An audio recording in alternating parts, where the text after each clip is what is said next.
This is Daniel Coosbury, and in this video, I'm going to show you how to make confidence intervals for the population mean when you don't know what sigma is. So this video is going to consist of two examples, just showing you the method and walking you through it. So this is the formula for finding a confidence interval for the mean when you don't know what sigma is. So if we don't know what sigma is, we're going to have to use the sample standard deviation S, which means we got to use the t-distribution when we make it. Otherwise, this works just like when you do know what sigma is, and you have the standard normal distribution as a resource.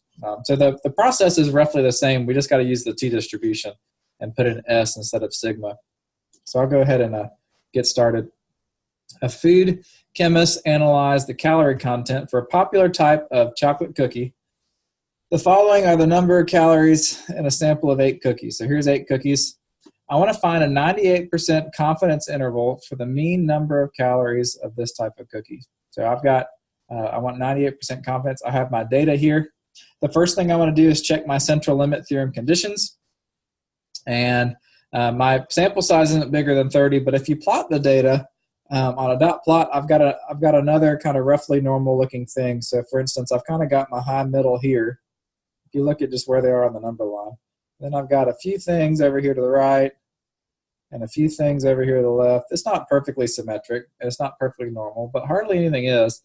But I'm okay calling this approximately normal, which is going to let me use this method to find a confidence interval. The next thing I need is my point estimate, which is my sample mean. And since it's not given to me, I'm going to have to find the sample mean from the data. That's not a particularly hard thing to do because I have a calculator that can find means. And so I'm going to start by putting the data in my calculator. So this is going to be 113, 114, I think are those first two. And then 111, 116, 115, 120, 118. 116. Those are my 8 data points. And if I need the sample mean, I can do one variable stat in an instant and get that. So I don't want a frequency list. I just want L1. And I get X bar is equal to 115.4. Let's round that to one decimal place. 115.4.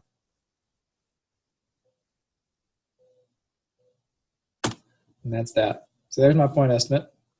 Next, I want my margin of error, which is given to me by the formula.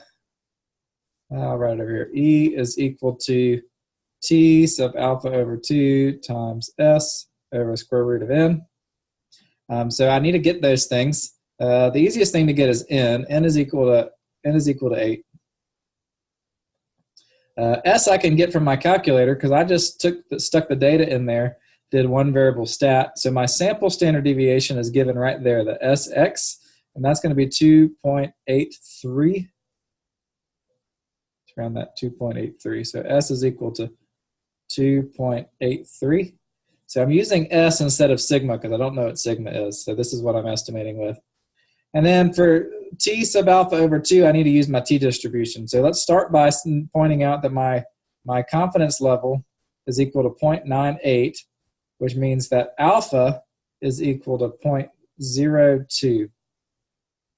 So then T sub alpha over 2 is going to be equal to T sub 0.02 over 2, which is T sub 0.01. So this is the area to the right under the curve I'm looking at. So if this is my t-distribution as a mean 0, T sub 0.01 means that the area to the right is equal to 0.01. That's what that notation means. So I want to know what this number is on the number line. I'm going to go to table A3 in the back of the book, or it's here in the online book. And I'm looking, the way table A3 works is the area in the right tail is the column headers, and the degrees of freedom is the row headers. The area in the right tail I'm looking for is 0.01. So it's right there. And then I need my degrees of freedom, which I haven't actually written down anywhere. So let me write down my degrees of freedom. Where is it? Right here. My degrees of freedom is equal to n minus 1, which is 8 minus 1, which is 7. My degrees of freedom are 7. And now I can go to my table and look at row 7 and the column with 0.01, and I get 2.998 is that value. So T sub 0.01 is 2.998.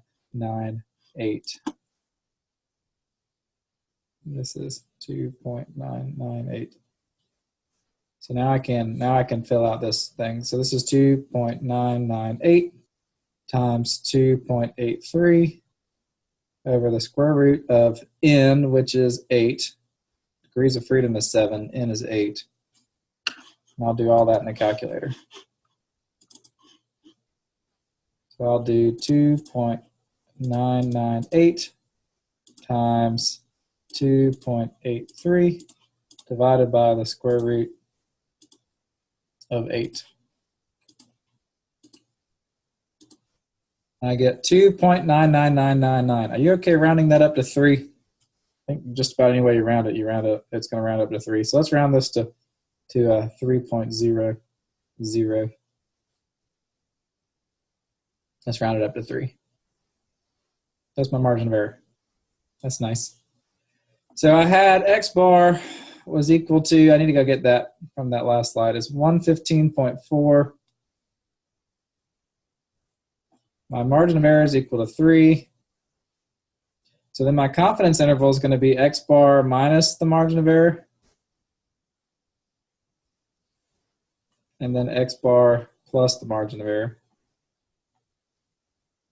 which is going to be 112.4 and 118.4. That's my confidence interval. So I'll interpret this the same way I would any other confidence interval. I'd say we're 98% confident that the mean calorie count in this cookie is between 112.4 and 118.4 calories. There's the units. These numbers are meaningful, and this is exactly how I would interpret it. Is I'm 98% sure that the true mean calorie count's between these two numbers. That's the best I can do. That's how that works. It's a lot like finding a confidence interval when you do know sigma. You just have to use the t-distribution instead. Let's do another one. In a sample of 123 people aged 18 to 22 reported the number of hours they spent on the internet in an average week. The sample mean was 8.20 hours with a sample standard deviation of 9.84 hours. Assume this is a simple random sample from the population of people aged 18 to 22 in the United States. We're going to construct a 95% confidence interval for mu, which is the population mean number of hours per week spent on the internet by people aged 18 to 22 in the US. That's pretty wordy. Okay, so I'll go ahead and start this by checking the central limit theorem conditions. My sample size, which is up here, is 123, which is bigger than 30. So I can go on. So this is n. My point estimate is going to be the sample mean, which is given here, 8.2 hours. And yeah, so far so good. My margin of error is going to be from this formula. I need to write it down again so I know what I need. So from this formula, T sub alpha over 2 times S over square root of n. And I have my sample standard deviation here. So S is equal to 9.84. N is equal to 123. And I need my alpha over 2. So alpha is equal to 0.05. And that comes from this thing right here. It's the opposite of that. So T sub alpha over 2 is equal to T sub 0.05 over 2. Or T sub 0.025. And what that means is that on my standard normal, I'm sorry, this isn't standard normal, this is T. On my T distribution curve, this is the number for which the area to the right is equal to 0.025.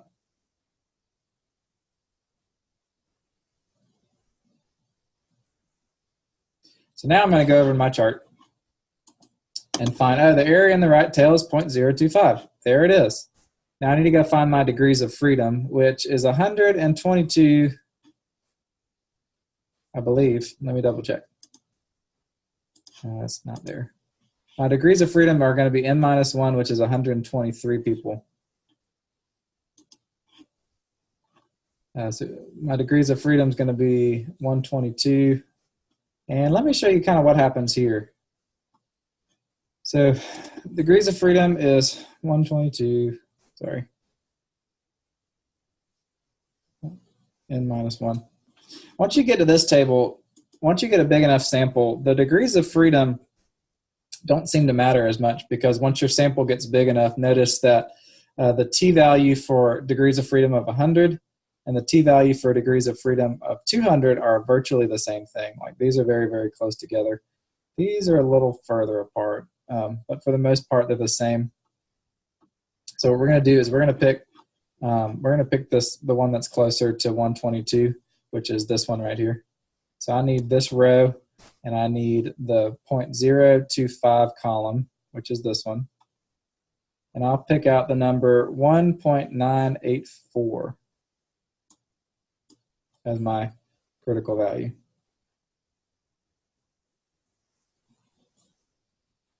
So then I can just start plugging things in.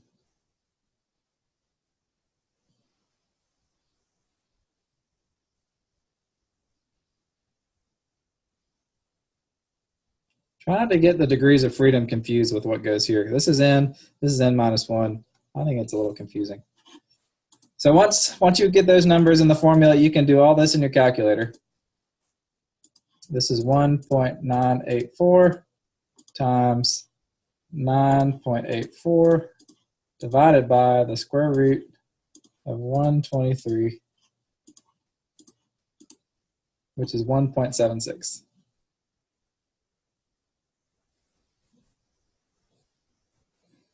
That's my margin of error.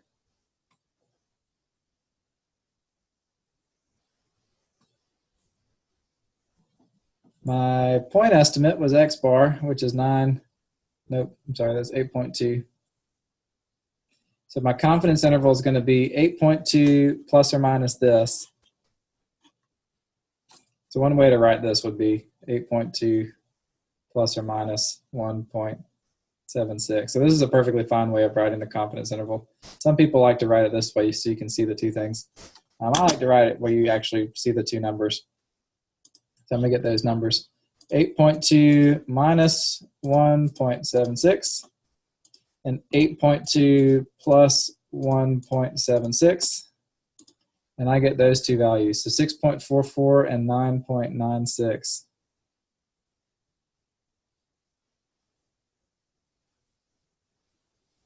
So those are my two endpoints. So now I can interpret this and say I did 95% confidence. I'm 95% confident that the mean number of hours spent online is between 6.44 and 9.96 hours. This should probably say hours per week. This should probably say weekly. We're talking about weekly. So on a given week, the mean number of hours spent online is between 6.44 and 9.96. So that's how you do that. Now let me show you one other nice thing about your calculator. Your calculator can do it can do the same kind of it can find the confidence interval when you don't know what sigma is using its own function. Nice little function. So I'm sorry, I'm getting tongue-tied. There's a function under stat over in tests called t-interval. It's right under z-interval, which we used for when you do know what sigma is. When you don't, you got to use t instead of z. If you click on that, you can input your data or stats. I'm going to input some stats, and I'm going to tell my calculator what the sample mean is, what the sample standard deviation is, and some other things. So my sample mean was 8.2. My sample standard deviation was 9.84. My n is equal to 123, and my confidence level is 0.95. You can put those statistics in, and it'll tell you the confidence interval I just found, or we just found together. 6.44 to 9.96, if you round that to that. So that's really nice. So the t-interval can find these things for you. What it doesn't tell you the critical value, which you might need for some things. I'll show you. I want to show you how to do this first example in the calculator too. Since we already put the data in, I thought it would be a real quick thing. So I put this data in my calculator for the calorie content of cookie example, and I've got these things in here. I had to use make a confidence interval using the t-distribution. If you go down to t-interval again, and instead of clicking on stats, you click on data. That's what you use when you have a bunch of data in a list, and you want it to take the data and do things with it. My list is L1. Don't touch frequency, let it be 1, and my confidence level is 0.98. This needs to change, 0.98. If you have all your data in there, it's going to go ahead and find a confidence interval using the t-distribution, and their confidence interval ends up being the same as ours, rounded to 1 decimal place. So your calculator is really powerful when it comes to finding these things. So in practice, when you have a lot of data, you're going to want to use your calculator or some kind of software where you can just tell it the data. It tells you the confidence interval, and then you interpret the confidence interval in a way that people can read and understand.